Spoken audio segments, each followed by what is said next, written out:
And that is why you never trust a mime to help you move furniture. Yeah? I keep hearing about the exposure triangle, but I really don't understand how to use it. I think that question can be better answered by someone I have in mind. Everyone, I'd like to introduce you to Mr. Exposure Triangle. Can you talk? They said you could talk whenever I spoke to the character agency. All right, so you're just gonna stand there.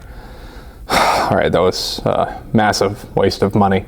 Anyways, on a digital camera, you have 3 vectors that you can change to expose your image: the aperture, the ISO, and the shutter speed. Now, a quick crash course. Aperture is how much light is allowed into the sensor. Shutter speed is how long your sensor is exposed to light.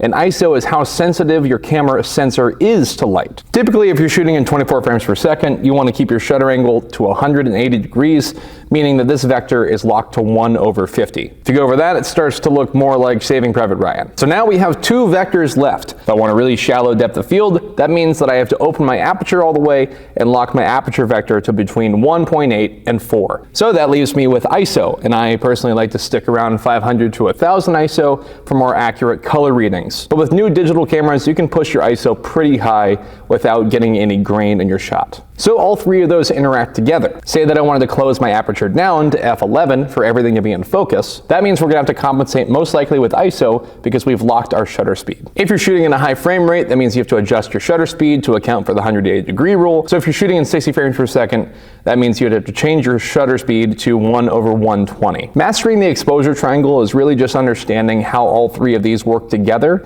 and what compromises you can make if you want to make a creative choice with one of them. The triangle guy is still there? Where did he get a hammer from? All right, everyone run.